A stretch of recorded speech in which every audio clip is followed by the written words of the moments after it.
모두 자리에 함께 일어나셔서 오늘 하나님 말씀 함께 나누도록 하겠습니다.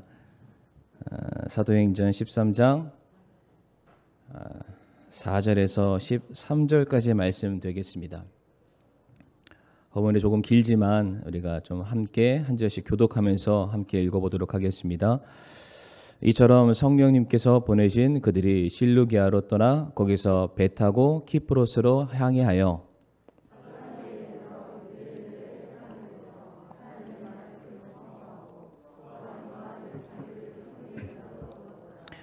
그들이 그 섬을 두루 지나다니고 바보에 이르러 어떤 마법사를 만났는데 그는 거짓 대언자로서 유대인이며 그의 이름은 바예수더라.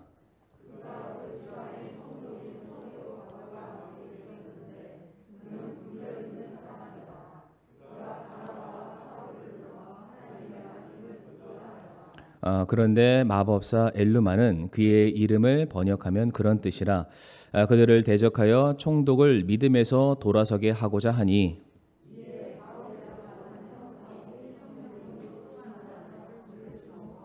이르되 오 모든 간교와 모든 악독이 가득한 마귀의 자식이여 모든 의의 원수여 내가 주의 바른 길들을 굽게 하는 일을 그치지 아니하겠느냐.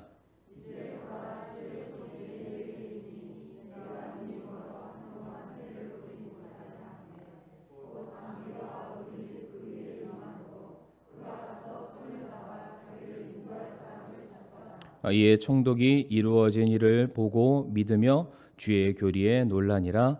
이제 바울과 그의 일행이 바보에서 배 타고 떠나 밤빌리아의 버가에 이르렀을 때에 요한은 그들을 떠나 예루살렘으로 돌아가니라. 아멘. 이 시간 함께 말씀 위에 기도하겠습니다. 사랑과 은혜가 많으신 아버지 하나님, 이 시간 저희들 거룩하시고 능력 있는 또 살아있는 하나님 말씀 앞에 섰습니다. 말씀을 통해서 또 저희들의 몸과 마음가짐 또 뿐만 아니라 우리들의 삶의 계획들이 새롭게 바뀌어질 수 있게 도와주시옵소서. 우리의 생각과 주관으로 가득 찬 우리들의 삶이 아니라 성령 하나님의 인도하심으로 충만한 삶이 되게 하여 주시옵소서. 이 시간 정말로 우리들이 모든 것을 주님께 드려지는 귀한 예배 시간이 되기를 간절히 바라올 때에 모든 말씀 살아계신 예수님의 이름으로 기도를 드리옵니다. 아멘. 자리에 앉으시겠습니다. 오늘은 사도행전 13장 4절부터 13절까지 말씀 통해서 성령 충만한 성도의 증거라는 제목으로 함께 말씀을 나누고자 합니다. 우리가 신앙생활 하면서 자주 접하는 단어 혹은 문장이 있다면은 성령 충만, 성령 충만하세요. 성령 충만하기를 바랍니다. 아마 이런 말들을 우리가 한 번쯤은 들어봤으리라고 생각을 합니다.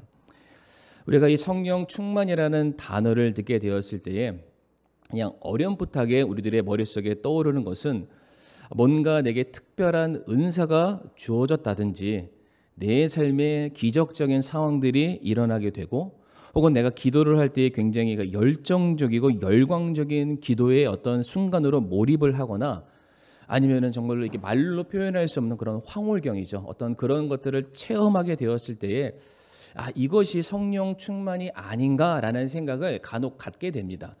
우리가 그런 생각을 갖지 않는다 할지라도 주변 사람들이 듣는 이야기들 신앙 서적이나 유튜브를 통해서 막 접하는 걸 보면은 성령 충만한 사람은 마치 그러한 사람들인 것처럼 마치 포장되어져서 우리들에게 소개되고 나도 그런 성령 충만 받았으면 좋겠다 이런 생각들을 간혹 합니다. 그런데 우리가 성경 말씀을 보게 되면은 진정한 의미에서 성령 충만은 무엇이냐면은 예수님께 지배를 받은 상태가 성령 충만이다라고 말씀을 드리고 싶습니다. 요한복음 14장 26절 말씀 보면은 이러한 말씀이 있습니다. 위로자 곧 아버지께서 내 이름으로 보내실 성령님 그분께서 너희에게 모든 것을 가르치시고 내가 너희에게 무엇을 말하였든지 너희가 모든 것을 기억하게 하시리라라고 되어 있습니다. 성경이 말하는 성령님의 사역에 대해서 말씀을 하기를 성령님은 우리 안에서 무엇인가 기적적인 일들을 행하시기보다는 우리 안에서 이제 예수 그리스도께서 우리에게 가르쳐 주신 말씀들을 기억나게 하시고요. 그 말씀 가운데 확신을 갖고 살아가게 하시고 그 말씀을 실제의 삶에 적용할 수 있도록 우리를 권면하시고 우리에게 힘 주시는 분이 바로 성령님이시다라고 가르치고 있습니다. 그러니까 다시 말해서 성령으로 충만하다라는 것은 우리가 주님의 말씀에 굴복하여 그 말씀대로 살아가고 인도함을 받는 삶, 이것이 진정한 의미에서의 성령 충만의 삶이다라고 말씀드리고 싶고, 정말로 그렇게 그 말씀에 사로잡혀서 이 세상과 완벽하게 구별된 모습으로 살아가기 때문에 때때로 그 사람의 삶 속에서 우리가 경험하지 못했던 그런 놀라운 일들이 일어나는 것은 아닌가. 다시 말해서 결론적인 결과 자체가 성령 충만이 아니라 내가 하나님의 말씀에 완전하게 사로잡혀 있는가, 그 말씀에 복종하고 순종할 상태가 되어 있음을 성경이 그것이 곧 성령 충만이다라고 가르치고 있습니다. 왜 이제 오늘 제가 성령에 대해서 말씀을 드리냐면, 오늘 본문에 바울과 바나바라는 두 사람이 등장을 하게 되는데, 이 사람들이 오늘 어떠한 곳을 향해 가게 됩니다. 그런데 가는 곳 역시 성령님의 인도함을 받아서 가게 되었다라는 것을 우리가 성경에서 확인해 볼 수 있고, 또 어떠한 사건의 현장 가운데 그들이 성령으로 사로잡혀서 무엇인가 했다는 것을 우리가 확인할 수 있기 때문입니다.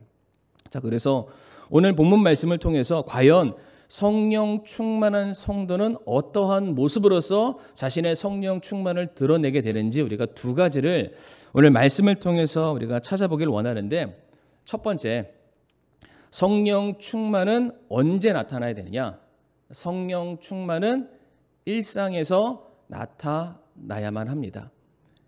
아멘이신가요? 네. 이게 아멘을 잘하는 우리 반석교회 됐으면 좋겠습니다. 아멘이시죠? 네. 웃으셔도 좋고요. 아멘 하시면서 말씀에 잘 집중해 주시길 바랍니다. 이게 무슨 뜻이냐면은, 그러니까 지극히 종교적인 자리에서는 누구나 다 성령 충만한 척 할 수 있습니다. 중요한 거는 우리의 일상의 삶이 어떠한가가 더 중요하다는 거죠. 예를 한번 들어보면은 성경에서 성막이라는 게 나오죠. 성막은 감사함을 표현하거나 내 죄의 문제를 해결하기 위해서 죄인 된 사람이 하나님께 나아가는 그런 모습들이 그려져 있는 것이 성막인데, 성막 같은 곳에서 사람들이 막 망령되이 행동하는 그런 사람이 있을까요? 하나님과의 직접적인 만남과 교제가 이루어지는 장소에서 그 지극히 종교적인 자리에서 사람이 함부로 행동할까요? 그렇지는 않습니다. 그곳에서는 최대한 거룩하게 구별되게 하나님 보시기에 흠이 없는 자기의 모습을 드러내기 위해서 부단히 애를 쓰고 그러한 준비 과정을 통해서 하나님 앞에 나오려 합니다.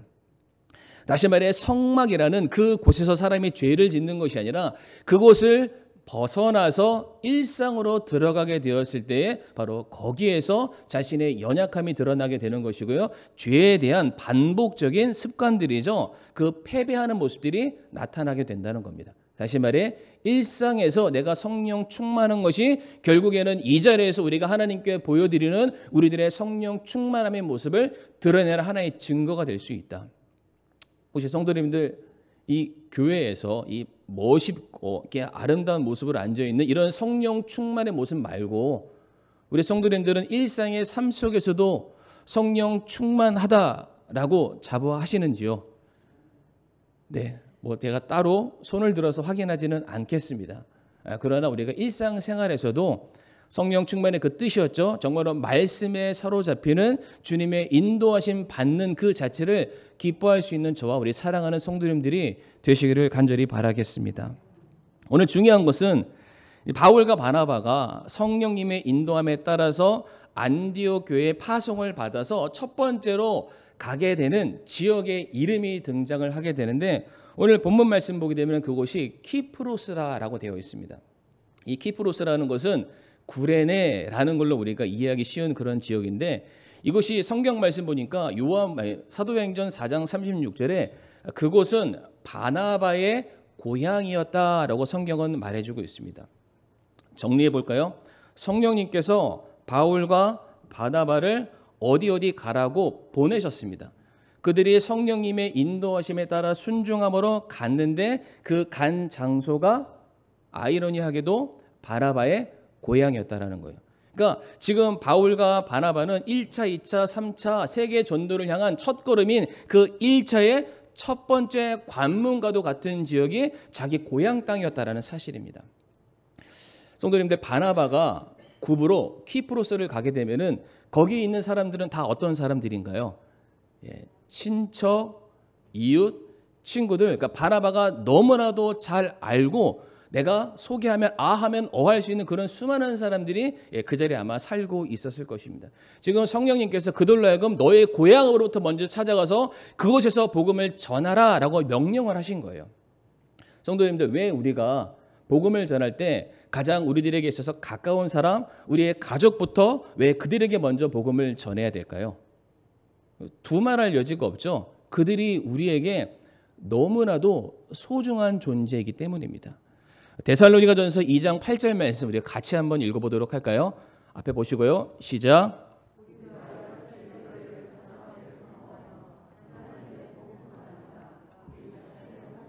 너희에게 기꺼이 나누어 주고자 함은 너희가 우리에게 소중하였기 때문이라. 아멘. 이 말씀 보게 되면은 내가 복음뿐만 아니라 내 모든 것을, 내 혼을 다해서, 내 마음을 다해서, 내 정성을 다해서 내가 가지고 있는 가장 소중한 것을, 가장 귀한 것을, 가장 가치 있는 것을 너에게 주기를 원하는데 그 이유가 무엇이냐면은 너희가 우리에게 소중하기 때문이다라고 말하고 있습니다. 가족 정말로 소중하잖아요. 친구 너무 소중하죠. 우리가 그들에게 내가 줄 수 있는 가장 좋은 것들, 가장 귀한 가치가 있으면 얼마든지 그 사람들에게 내어주고 싶은 그런 마음이 있을 겁니다. 그런데 이것을 우리가 생각해 봐야 될 것이 무엇이냐면은 내가 정말로 사랑하는 사람에게 내가 가지고 있는 가장 값진 것, 귀한 것을 이 사람에게 내가 쏟아줄 수 있는 마음이 없다면, 내가 전혀 알지 못하는 사람에게 내가 과연 복음에 대해서, 이 진귀한 가치인 복음에 대해서 내가 잘 설명할 수 있을까? 다시 말해, 내가 정말로 가까이 나아가기에 전혀 부끄러울 것이 없고 내 모든 것을 잘 아는 사람에게 내가 정말로 붙들고 확신하는 복음에 대해서 자연스럽게 내가 그들에게 복음을 전하지 못한다면, 나를 전혀 알지 못하는 생명부지의 사람에게 어떻게 찾아가서 내가 가지고 있는 고이고이 간직하고 있는 이 귀한 것을 어떻게 그들에게 자연스럽게 설명할 수 있을까? 그러니까 지금 하나님께서 바울과 바나바를 훈련시키시는 거예요. 일단 너희가 사랑하는 가족들에게 먼저 찾아가라. 이웃들에게 찾아가라. 네 친구들에게 찾아가서 네가 믿고 확신하는 바에 대해서 그들에게 아낌없이 한번 퍼줘봐라. 퍼주면서 그들을 대해서 한번 연구도 한번 해보고 이들이 어떻게 복음을 접하는지 알아도 보고 이 소중한 메시지를 어떻게 전달해야 이 사람들에게 효력 있게 전달되는지를 한번 연습하고 트레이닝 해봐라. 왜? 이 사람들은 적어도 내가 실수해도 용납해 줄 수 있는 사람이잖아요. 이 사람들은 바울과 바나바가 복음을 전할 때 물론 훌륭한 사람들이었고 복음에 대해서는 타고난 지식을 가진 사람들이었지만은 복음을 전하는 과정 속에서 이 사람의 간절함이 누구보다 무엇인지 정확하게 아는 사람들이 주변 사람들이잖아요. 그러니까 그 사람들에게 찾아가서 복음을 한번 전해봐라. 그것이 너희들이 이 선교 사역을 감당하는 첫 번째 발걸음이다라고 말씀하고 계십니다. 사랑하는 성도님들, 우리가 우리 옆에 있는 내 부모님, 내 자녀들, 내 친척들에게 복음을 전하지 못한 상태에서 우리가 어떻게 세계 선교를 우리가 주장할 수 있겠습니까? 당장 옆에 있는 사람에게조차 내 소중한 것을 우리가 나눠주지 못한다면 우리가 알지 못하는 제3세계 오지에 살고 있는 그 사람들에게 어떻게 우리가 확신하고 소중하다고 여기는 복음을 그들에게 우리가 마음을 쏟듯이 그들에게 전달해 줄 수 있을까요? 이건 불가능한 일입니다. 그러니까 우리가 먼저 어떻게 해야 된다고요? 내 사랑하는 가족들에게, 내 소중한 사람에게 내가 소중하다고 여기는 것을 기꺼이 나눠줄 수 있는 준비가 되어 있어야만 하는 것입니다. 그런데 성도님들, 여기서 우리가 한 가지 더 생각해 봐야 될 게 무엇이냐면은 예수님께서 그런 말씀을 하셨어요. 어떤 말씀하셨냐면 예수님도 고향 땅에서는 대접을 못 받는다. 사람들이 예수님을 보면서 뭐라고 얘기했냐면은 마리아의 아들이 아니냐라고 그랬어요. 명백히 요셉의 아들임에도 불구하고 예수님을 모욕하기 위한 그런 말들이었고, 예수님을 보면서 동네 사람들이 뭐라고 했냐면은 내가 그의 형제들고 동생들고 누이들도 아는데 어찌 그가 과연 그리스도 메시아라고 말할 수 있겠느냐, 동네 사람들이 그렇게 말한 적이 있습니다. 예수님도 뭐라고 얘기하셨냐면은 동네에서 예수님도 인정받지 못한다. 성도님, 이게 뭘 얘기할까요? 동네 사람들이 나를 너무 잘 안다라는 거예요. 내 주변 사람들이, 내 가족들이 나라는 사람이 어떠한 사람인지를 설명하지 않아도 잘 안다는 거예요. 그런데 그런 우리가 복음 들고 찾아가서 내 가족들에게 복음을 선포하기 시작했을 때, 과연 이 복음이 복음으로서 그들의 마음속과 그들의 생각 속과 그들의 영혼 속에 들어가기 위해서 가장 중요한 게 뭘까요? 내가 말씀을 전하는 것과 내 삶이 분리가 돼서는 안 된다는 겁니다. 내가 분명 예수님을 사랑한다라고 말씀드렸고, 예수님을 내 인생의 주로 모셔드린다고 말씀을 드렸고, 그분의 말씀에 굴복하고 순종하는 삶을 살기를 원하기에 내가 그분을 나의 왕으로 모십니다. 그분을 당신도 믿어야만 천국 갈 수 있습니다. 이 말을 해야 되는 거잖아요.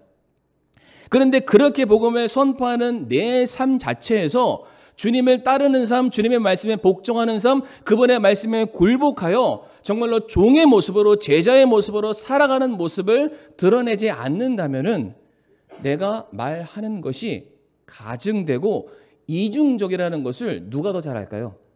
내 주변에 있는 내 가족들, 내 친지들, 내 친구들이 대번에 알 수밖에 없다라는 겁니다.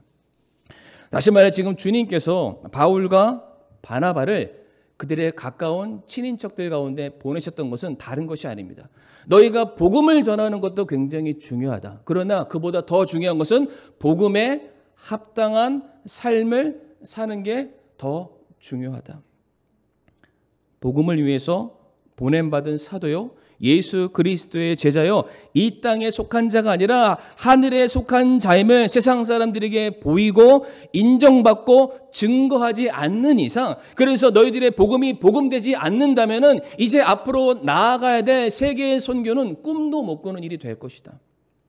다시 말해 지금 그들을 고향 땅으로 보냈던 것은 복음의 확장을 위해서 그들이 반드시 거쳐야만 하는 굉장히 중요한 관문이 되는 것입니다. 그러니까 재차 말씀드리지만 우리가 올해 교회 표어가 믿음으로 구령하여, 그러니까 믿음만 갖는 게 아니죠. 그 믿고 확신하는 바를 선포하는 구령하고, 이 구령이 내 주변에서만 그치는 것이 아니라 주님이 우리에게 명령하신 대로 땅끝까지 이르러야 되기 때문에 우리가 세계 선교까지 우리가 할 수 있는 최선의 것을 감당해야만 합니다.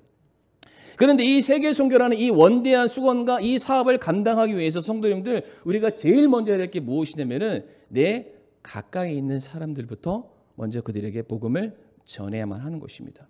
그런데 그 가까이 있는 사람들이 내가 전하는 복음에 대해서 그들이 신뢰하고 확신을 갖고 나와 같이 동일한 삶으로 변화되기 위해서는 우리가 그들에게 내가 먼저 변화된 삶을 보여줘야만 한다는 사실이죠.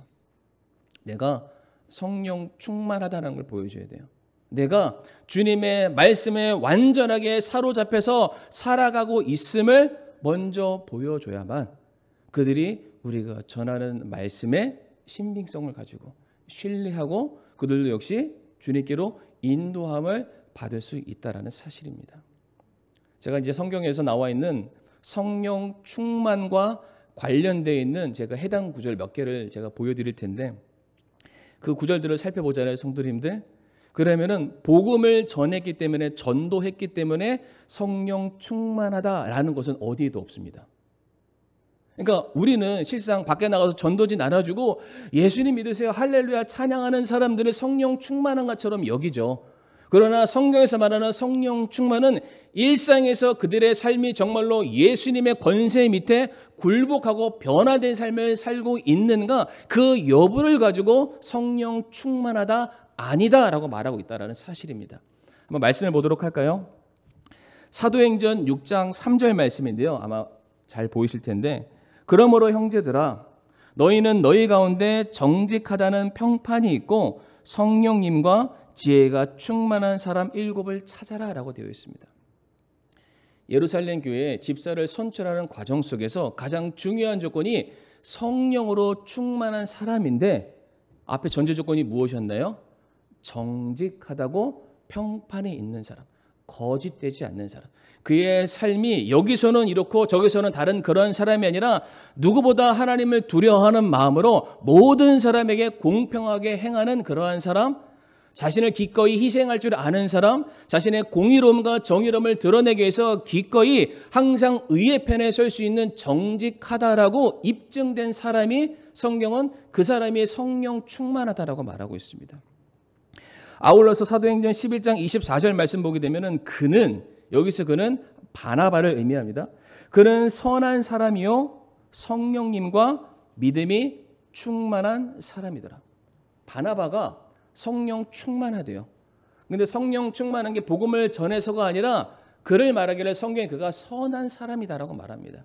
성도님들 잘 아시죠? 사도행전 4장 말씀 가보게 되면은 이 바나바는 자기의 모든 것을 다 털어서 기꺼이 교회, 단순히 교회라는 건물이 아니라 그 교회를 이루고 있는 성도들의 필요를 위해서 기꺼이 자기의 모든 것을 나눠줄 줄 아는 사람이었고, 물질로만 섬기는 자가 아니었고 그 사람들의 어려움과 아픔을 기꺼이 자기의 마음으로 나눠줄 수 있는 위로의 사람이다라고 말하고 있습니다. 다시 말해 그의 삶 속에서 정말로 예수님의 사랑을 실천하는 모습이 드러나는 사람을 성경은 그 사람이 성령 충만하다라고 말을 하고 있죠. 아울러서 에베소서 5장 18절 말씀 보게 되면은 술 취하지 말라, 거기에는 과도함이 있나니 오직 성령으로 충만하라. 성령 충만한 사람이 어떠한 사람입니까? 그의 삶에 질서가 있다라는 거예요. 절제가 있다라고 말을 합니다. 이 세상과 타협하거나 세상에 물드는 것이 아니라 이 세상과 거룩히 구별되어서 정말로 이 사람이 하늘의 뜻을 따르는 사람이구나, 이 사람이 하나님을 두려워하는 사람이구나, 세상 사람들과 똑같이 쾌락과 어떤 유흥에 자기 삶의 기쁨의 기준으로 삼는 사람이 아니라 정말로 그 말씀의 약속을 붙들고 소망 가운데 사는 사람이구나, 바로 그 사람이 성령 충만한 사람이다라고 가르치고 있죠. 요한에서 3장 24절 말씀, 좀 긴데 이 말씀 한번 같이 한번 읽어볼까요? 시작.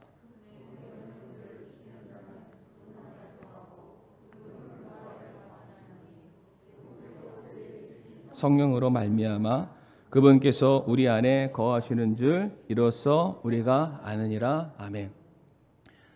성령님께서 이 사람 가운데 거하시는 것을, 충만히 거하시는 것을 아는 기준이 뭐라고 되어 있냐면 이 사람이 명령을 지키는 자인가 아닌가라고 말하고 있습니다. 하나님의 말씀에 그의 삶의 기준과 표대로 삼고 그 말씀대로 묵묵히 살아가는지의 여부가 이 사람이 성령으로 충만하다라고 말하는 하나의 기준이 된다는 거죠. 마지막으로 갈라디아서 5장 22절과 23절 말씀 보게 되면 성도들은 너무 잘 아시죠? 성령의 9가지 열매의 항목들이 기록되어 있습니다. 사랑이 있고요, 기쁨이 있고, 화평, 오래 참음, 부드러움, 선함, 믿음, 온유, 절제. 성도님들, 이 열매들은 열매 자체는 우리들의 눈에 보일 수밖에 없는 것들이죠. 여기에 나와 있는 이 9가지 열매 모든 것이 우리들의 삶의 행동이나 우리가 태도나 보여지는 가치관을 통해서 확인되는 것들이지 막연하게 우리 속을 파고들어야만 볼 수 있는 것들이 아니라는 사실입니다. 다시 말해 성령으로 충만한 사람은 이미 그 안에 예수 그리스도가 주인으로 자리 잡고 계시고요, 항상 그가 무엇을 하든지 간에 예수 그리스도의 가르침이 그의 삶과는 구분할 수 없기 때문에 그 말씀대로 살아갈 수밖에 없다는 겁니다. 그 말씀대로 살아간다는 것은 이미 그의 삶이 변화되었다라는 뜻이죠. 바로 그 사람을 성령 충만하다라고 성경은 가르치고 있고요, 그렇게 살아가는 성도의 삶을 통해서 전해지는 복음은 굉장히 효력 있게 다른 사람들에게 전해질 수밖에 없다라는 것입니다. 그러므로 성도님들, 성령 충만은 이 교회라는 이 특별한 장소에서 종교적인 자리에서만 드러나는 것이 아니라 우리가 살아가는 일상생활 가운데 내가 정말로 주의 말씀을 사모하는가, 그 말씀대로 살아가기를 기뻐하는가, 우리의 순종의 모습부터 드러나게 된다는 것을 우리 성도님들 꼭 기억하시기를 바라겠습니다. 두 번째로 성령 충만은 복음의 현장에서 나타나게 되어 있습니다.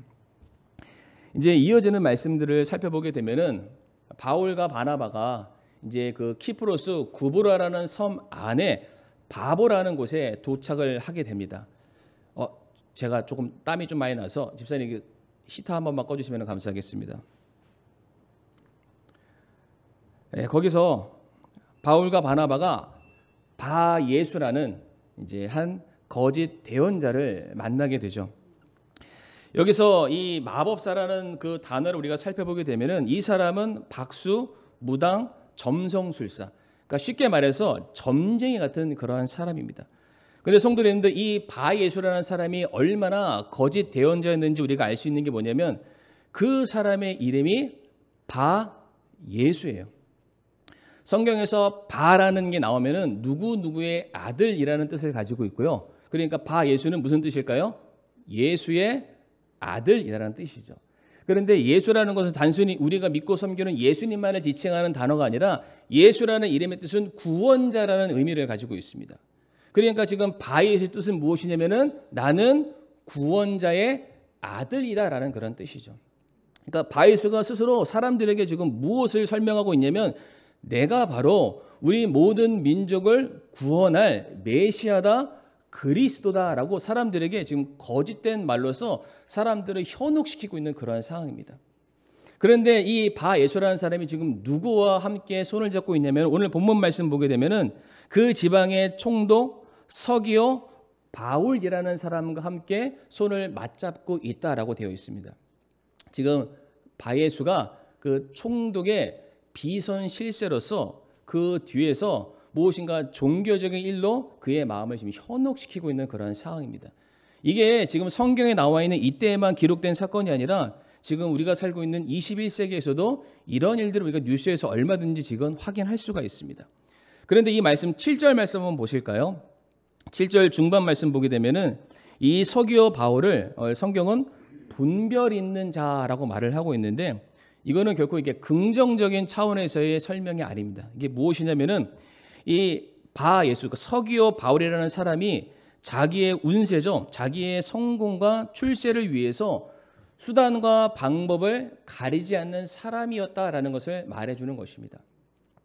성경 말씀 보게 되면은 당시 로마 시대 때에는 사람들이 자기의 필요를 위해서라면은 얼마든지 이름도 알 수 없는 수많은 우상신들을 섬기고 따랐다. 거기에 제물을 바치고 자기의 필요한 것을 얻으려 했었다라는 말씀이 기록되어 있었는데 오늘 본문에서도 마찬가지로 이 서기오 바울이라는 사람이 바나바와 바울을 통해서 그들의 사역을 통해서 보여주고 있는 뭔가 좀 능력 있는 일들이 자기의 삶 속에서도 일어나기를 바라는 마음에 그들을 불렀던 거예요.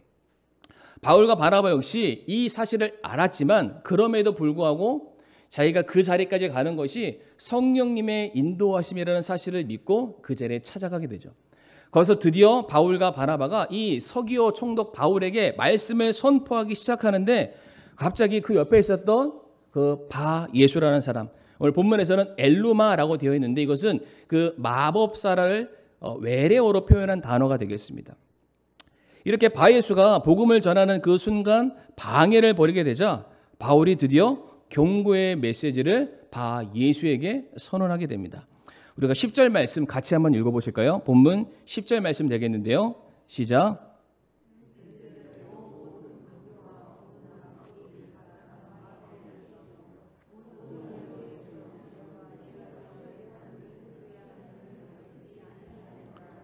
아멘. 자, 다시 한번 읽어볼게요. 이르되 오 모든 간교와 모든 악독이 가득한 마귀의 자식이여 모든 의의 원수여 내가 주의 바른 길들을 굽게 하는 일을 그치지 아니하겠느냐. 이 성도님들 지금 이게 사도 바울이 굉장히 젠틀하게 표현하고 있을 뿐이지 이 말 자체 하나하나가 마귀의 자식아 모든 간교와 악독이 가득한 자여 이게 뭘까요? 지금 거의 육두문자로 지금 이 바예수를 지금 신란하고 책망하고 있는 것입니다. 성도님들 왜 바울이 이와 같은 말들을 했을까요? 지금 한 명의 영혼이 주님께로 인도함을 받아야 되는데 죄인이 의인이 되어야 되는데 이 사람의 죄의 문제를 해결받고 천국 백성으로 나아갈 수 있는 인생의 그 굉장히 중요한 모멘트죠. 그 순간 가운데 방해하는 세력이 있으니까 지금 사도 바울이 견디지를 못하는 거예요.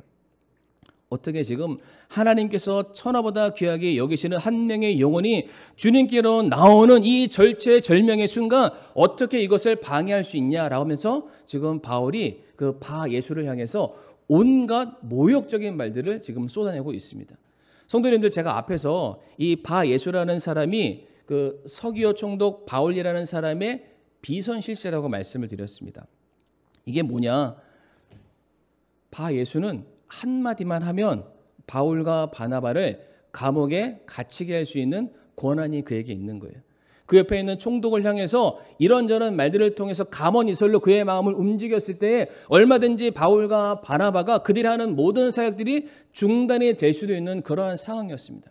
그런데 바울이 견디질 못하는 거죠. 한 명의 영혼의 주님께로 인도함을 받는 이 굉장히 중요한 이 사건 속에서 이것을 막아서고 있는 이 악독한 마귀의 자식아, 네가 어찌하여 하나님의 일을 막을 수 있느냐며 혼신의 힘을 다해서 그를 향해서 대적하는 모습을 보여주고 있습니다.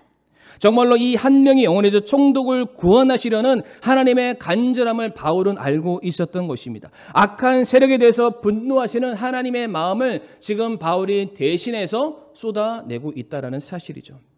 그렇게 바울이 이 바 예수를 향해서 그 엄한 말을 선포하게 되었을 때 어떤 일이 벌어지게 되냐면은 바 예수의 눈이 한동안 멀게 되었고 정말로 다른 사람들을 빛의 길로 인도해 주는 것처럼 거짓되이 가정했던 이 사람의 인생이 스스로의 앞길도 보지 못해서 누군가의 인도함을 받는 초라한 모습으로 바뀌게 되었다는 사실입니다. 사랑하는 성도님들, 우리가 기억해야 될 것이 무엇이냐면은 우리가 복음을 전하려는 모든 상황들, 이 상황들이 우리가 생각하고 기대했던 것처럼 모든 것들이 편안한 상태 가운데 우리가 복음을 전할 수 있다는 것은 아니라는 것이죠. 우리가 복음을 증거하려 했을 때 반드시 방해하는 세력들이 있습니다. 전도하는 그 상황 속에서 내가 구령하고자 하는 그 상황 속에서 모든 것을 막아서는 세력들이 반드시 존재한다. 그런데 그렇다고 해서 우리가 그 상황 주저하거나 위축들거나 주눅이 들어서는 안 될 것입니다. 왜? 지금 내 앞에 있는 이 영혼을 향해서 누구보다 간절한 마음을 가지고 계신 분이 나뿐만 아니라 하나님이시기 때문에 우리가 그 마음을 헤아릴 수만 있다면, 우리가 그 하나님의 마음을 풀어드릴 수만 있다면 우리가 그 시간 하나님과 동일한 마음으로 그 영혼들을 향해서 끝까지 복음 선포하기를 주저해서는 안 될 것이고 우리를 막아서는 저 악한 세력들을 향해서는 떠나가라라고 우리가 말할 수 있어야 한다는 것입니다. 물론 모든 상황 가운데 우리가 오늘 바울처럼 담대하게 그렇게 하지 말아라 이 악한 마귀 자식아 라고 말할 수는 없겠죠. 우리가 그럴 때는 어떻게 되겠습니까? 기도해야만 합니다. 기도.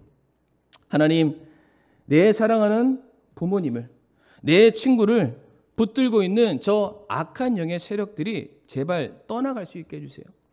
지금 복음을 전해야 되는 이 귀중한 순간 우리가 모든 것들로부터 방해받지 않게 해주세요. 지금 이 순간 이 말씀을 듣는 저 영혼의 마음 문이 열리게 해주시고 그 사람이 주님께로 돌아올 수 있게 해주세요. 전도의 문을 열어주시고 주님께서 이 자리 우리와 함께 하셔서 능력으로 저에게도 제 입술을 열어주시고 저 영혼의 마음문도 열어주세요.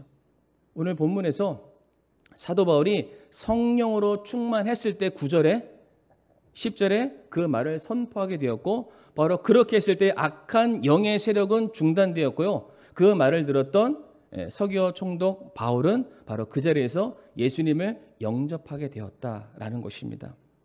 이제 말씀을 이 시간 마무리하기를 원하는데요. 오늘 우리가 함께 읽었었던 본문이죠. 4절부터 13절까지 말씀 보게 되면은 우리가 한 가지 놀라운 변화가 있는 것을 발견할 수 있습니다. 성도님들 9절 말씀 한번 보시겠어요? 9절 말씀. 9절 말씀 보게 되면은 사울이라고도 적혀 있지만 뭐라고 적혀 있나요? 바울이라고 하는 사울. 사울의 이름에 대해서 설명해 주게 되는데 이제 이어지는 13절 말씀 한번 봐보세요. 13절 말씀 보게 되면은 더 이상 사울이라 부르지 않고요. 무엇으로 부르냐면은 바울이라고 부르게 됩니다. 드디어 우리가 알고 있는 바울의 이름 사울이 바울로 변하게 되는 사건이 오늘 본문 13장에서 드러나게 되는 것입니다. 그런데 성도님들, 원래 사울이라는 이름의 뜻은 당시 이스라엘의 초대 왕이었던 그 사울의 이름을 기원 삼아서 사람들이 그 이름을 채용해서 썼다고 합니다. 그러니까 그 이름의 뜻은 뭘까요? 실제로 사울의 이름의 뜻은 큰 자라는 의미를 가지고 있습니다.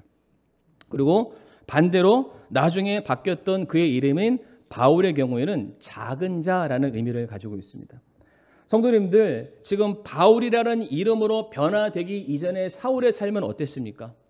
자기의 의를 이루기 위해서, 자기의 열심과 스스로 높은 자가 되기 위해서 정말로 사람을 죽이는 일까지 서슴지 않고 행했던 사람이 원래 사울의 인생이었습니다. 그러니까 스스로 자기 만족과 자기 열심으로 정말로 늘 자기의 삶의 자랑으로 삼았던 그 인생은 결단코 성령님께서 그의 삶 가운데 충만하게 임할 수가 없는 상황이었습니다.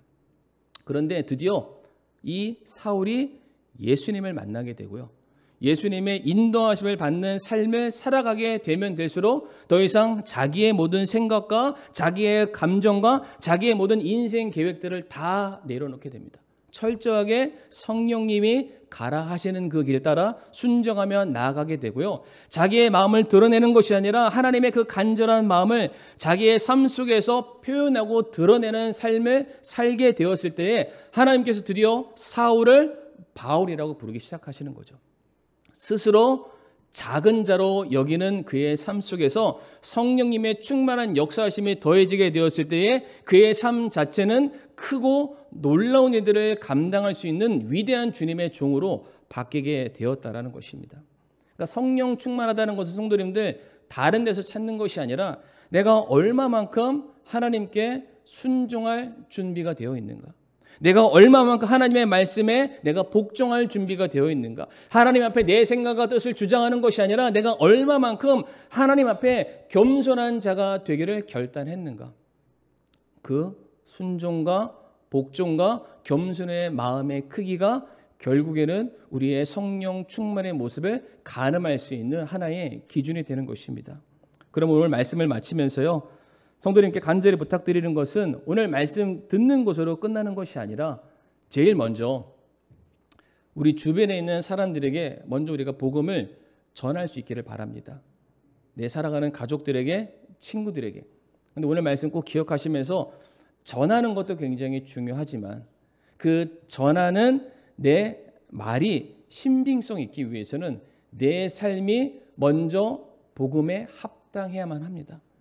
이 세상 것으로 소망 삼고 살아가는 사람이 아니라 정말로 주님께서 우리에게 주실 천국을 소망하는 그 마음 가지고 살아가는 모습을 사람들에게 보여주기 시작했을 때에 그들에게도 그들의 눈에 보이지 않았던 천국이 아마 눈에 보이게 될 것입니다. 뿐만 아니라 우리가 복음을 전해야 되는 모든 상황 가운데 여의치 않은 일들이 생기게 되겠죠. 그렇다고 성도님들 주저하시거나 주눅들지 마시고 그 시간에 선포하시길 바랍니다. 하나님, 이 영혼이 반드시 주님께 인도함을 받기를 원합니다.